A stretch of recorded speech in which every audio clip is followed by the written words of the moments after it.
And Fakhar रागले to all of you. मैं हूं फ़खर यूसुफज़ई और आप देख रहे हैं इस वक्त मेरा यूट्यूब चैनल। आज बात करेंगे दो बड़ी इंपॉर्टेंट खबरें हैं, एक पाकिस्तान के हवाले से, एक हिंदुस्तान के हवाले से है। पाकिस्तान के हवाले से ये है कि पाकिस्तान में स्वीडन एम्बेसी ने अपने ऑपरेशंस को बंद कर दिया है और उन्होंने जो रीज़न दिया है वो है सिक्योरिटी का।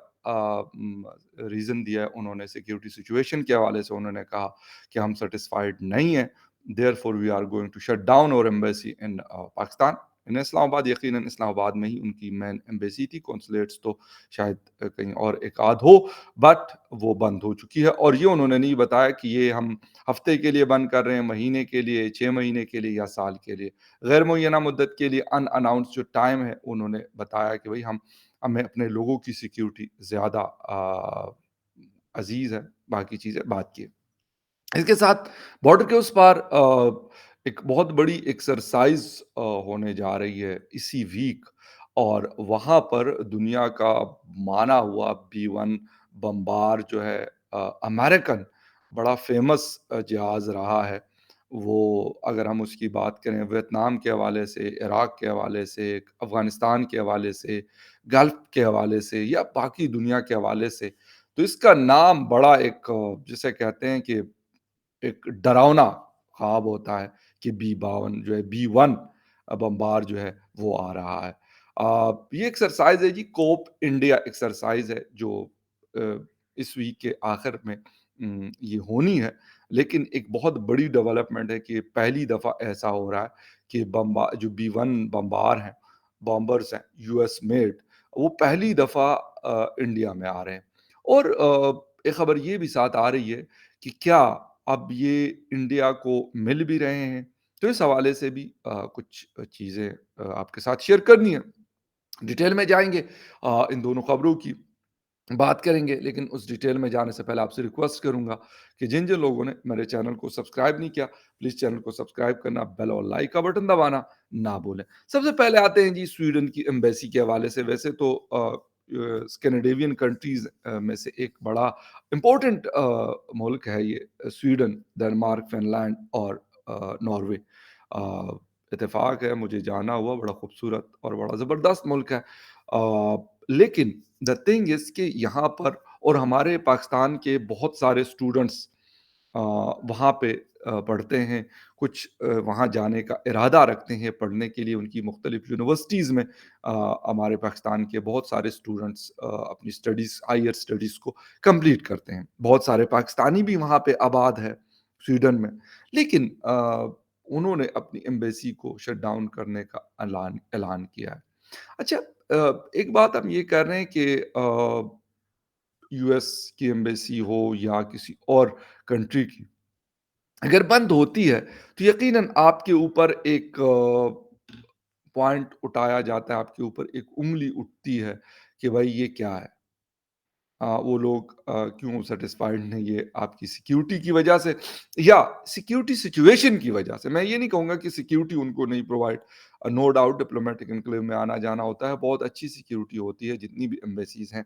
लेकिन ओवरऑल सिक्योरिटी सिचुएशन के ऊपर इन लोगों के कंसर्न्स होते हैं, और ये लोग मतलब हमारी तरह नहीं सोचते। मैं ये कहूँगा कि हम कहते हैं अच्छा यार कोई नहीं यार, हम तो अफ़गानिस्तान में भी चले जाते हैं, जंग हो रही है, ये हो रही है।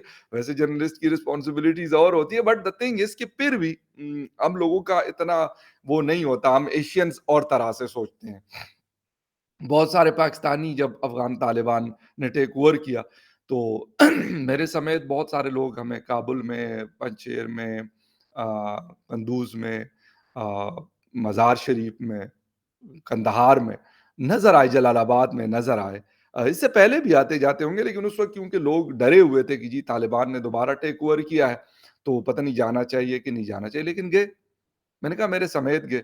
अच्छा, अब ये लोग जो हैं वो डेनमार्क हो या कोई भी यूरोपियन कंट्रीज़ में से हो, वो और तरीके से सोचते हैं। उनको जब लगता है कि यार ओवरऑल सिचुएशन है, वो मॉनिटर कर रहे होते हैं कि टीटीपी है या कोई और जो ऑर्गेनाइज़ेशन है, वो किस तरीके से अपना काम कर रही है। हालाँकि अभी तक मैं ये कहूँगा पिछले कई सालों से किसी डिप्लोमेट या किसी उसको एक चाइनीज़ जो अटैक हुआ टीचर्स के ऊपर यूनिवर्सिटी ऑफ कराची में, पिछले साल तकरीबन साल हुआ शारी बलोच, एक खातून थी बलोच, उसने वो अटैक किया था। उसके अलावा इस तरह का कोई बड़ा इंसिडेंट शुक्र है नहीं हुआ। लेकिन फिर भी बात ये होती है कि इन एम्बेसीज़ के पास जो अपनी इंटेलिजेंस होती है, इनके पास जो रिपोर्ट्स होती हैं वो आती हैं और उसके ऊपर ये अपने जो प्रोसीजर्स होते हैं उसको ये फुलफ़िल करते हैं, उसके ऊपर ये जाते हैं। लेकिन पाकिस्तान के लिए मेरे ख़्याल में स्वीडन से बहुत सारी टेक्नोलॉज़ीज़ भी हमारे यहाँ मुंतकिल होती हैं या काम होता है।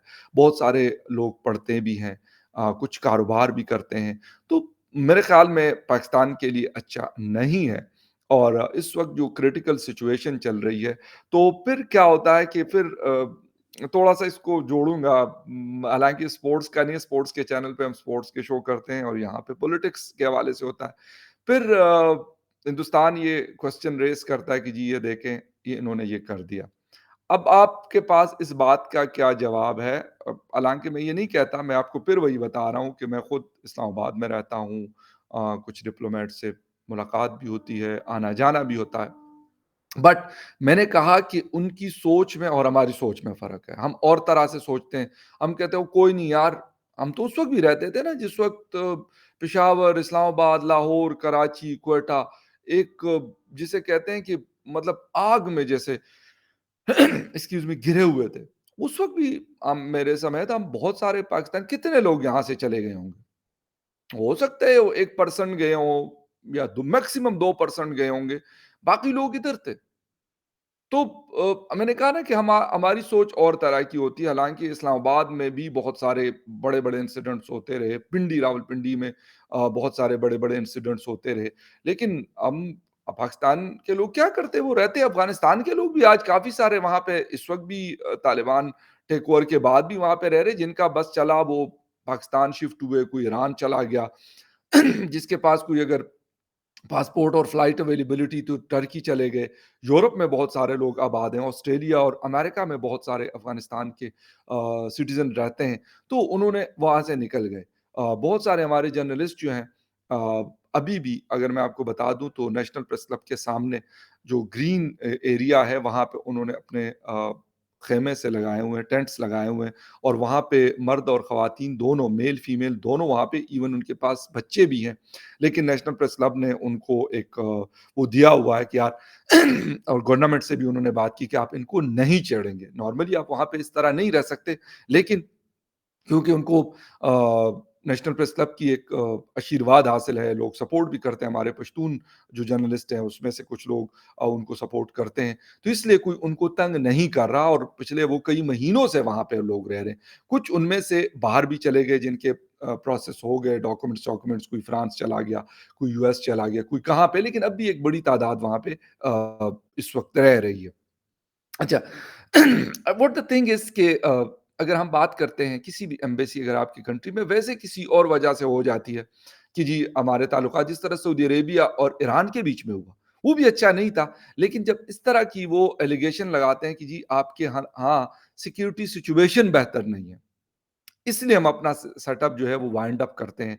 तो वो उस कंट्री के लिए मेरे ख़्याल में बड़ी एम्बैरेसिंग सिचुएशन होती है और पाकिस्तान जैसे मुल्क के लिए जहाँ पे एक मुश्किल सिचुएशन है, इकोनॉमी की क्राइसिस है और बहुत सारे मसाइल हैं, तो ऐसी सिचुएशन में मसले और बढ़ जाते हैं। लेकिन ख़ैर एनीवे अब ये स्वीडन ने अनाउंस किया है, अब दोबारा कब अपनी एम्बेसी ओपन करते हैं, we don't know about that क्योंकि अभी तक उन्होंने कुछ कहा नहीं है।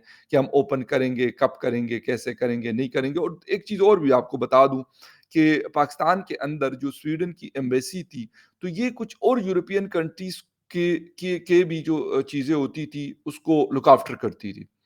यानी जो छोटी और कंट्रीज़ हैं जिनकी अपनी एम्बेसीज़ नहीं है पाकिस्तान में, तो वो स्वीडन एम्बेसीज़ के थ्रू कुछ ऐसे कंट्रीज़ थे शायद लिथुआनिया वगैरह जो है लिथुआनिया तो वो लिटविया जिसको गालिबन कहते हैं, तो वो कंट्रीज़ उनका जो प्रोसेस होता था वो स्वीडन एम्बेसी के थ्रू होता था।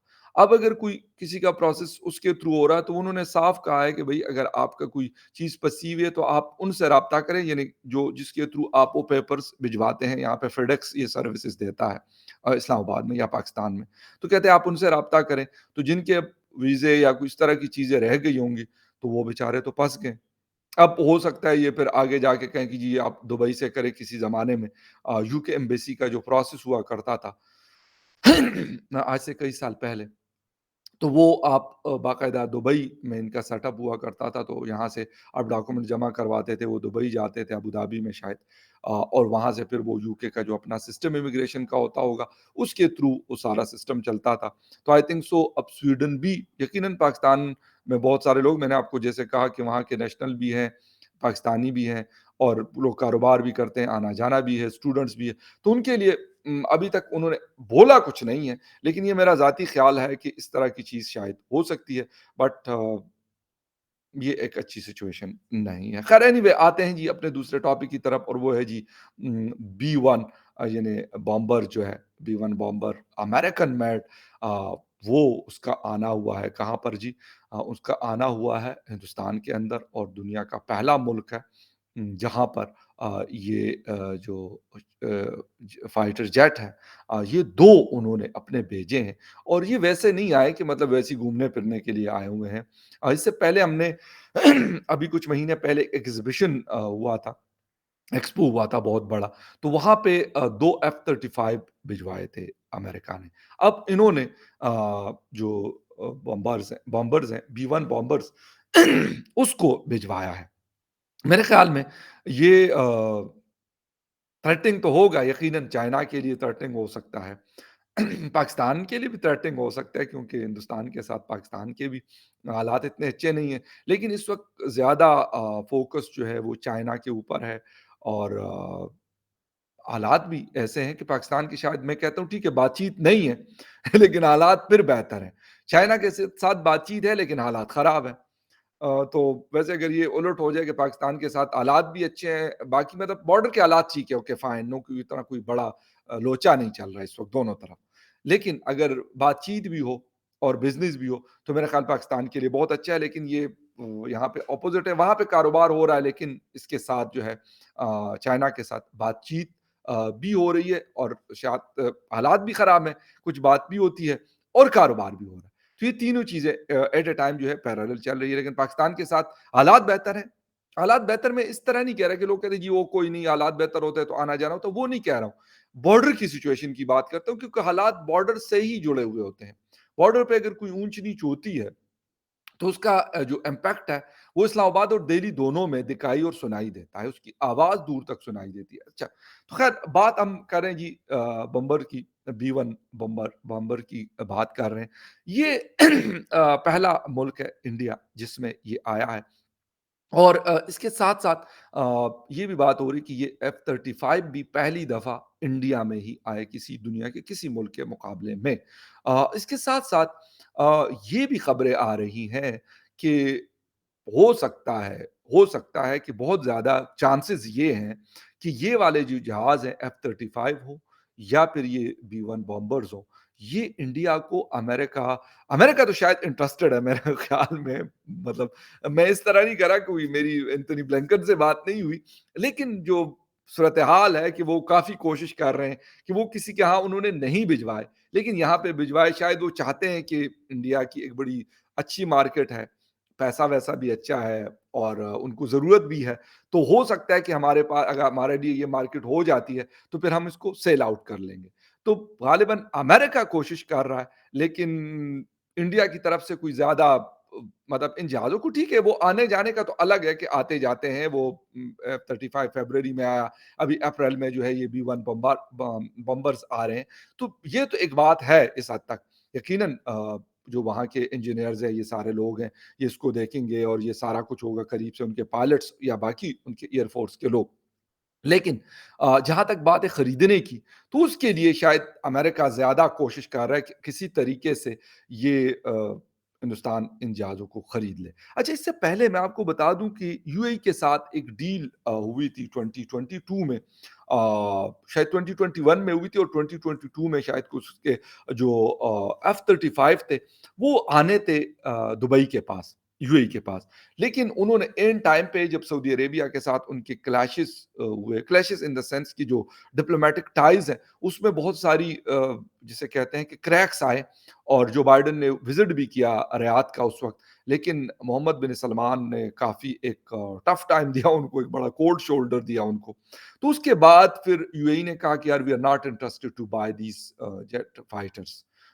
एक तो ये है कि उनका जो अड़ोस-पड़ोस की कंट्रीज़ हैं, ईरान से उनको खतरा रहता था, अरब कंट्रीज़ को, उनके साथ भी ताल्लुकात हो गए।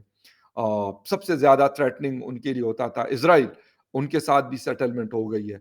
तो बाकी मेरा नहीं ख़्याल कि कोई ऐसा होगा जिसकी वजह से उनको कोई परेशानी हो सकती है, और बाकी उनके पास राफ़ेल-शाफ़ेल और दुनिया के अच्छे जो फाइटर जेट्स हैं, वो उनके पास ऑलरेडी अरब दुनिया के पास, जॉर्डन के पास भी है, कतर के पास भी है, यूएई के पास भी है, और सऊदी अरेबिया और कुवैत के पास भी है। तो मेरे ख़्याल उनको कोई ये परेशानी नहीं है, और दूसरी बात सबसे बड़ी होती है कि पैसा उनके पास इतना है कि वो जब चाहें तो वो खरीद लें, वो फ्रांस से भी खरीद लें, किसी और कंट्री से भी वो परचेज़ कर सकते हैं।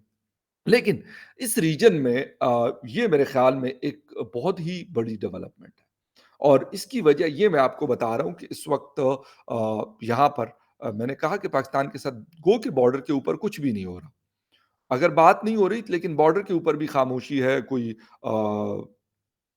फायरिंग-शायरिंग का इस तरह का कोई वाक़या नहीं हो रहा, जो एक अच्छी बात है और दोनों कंट्रीज़ के लिए बेहतर है।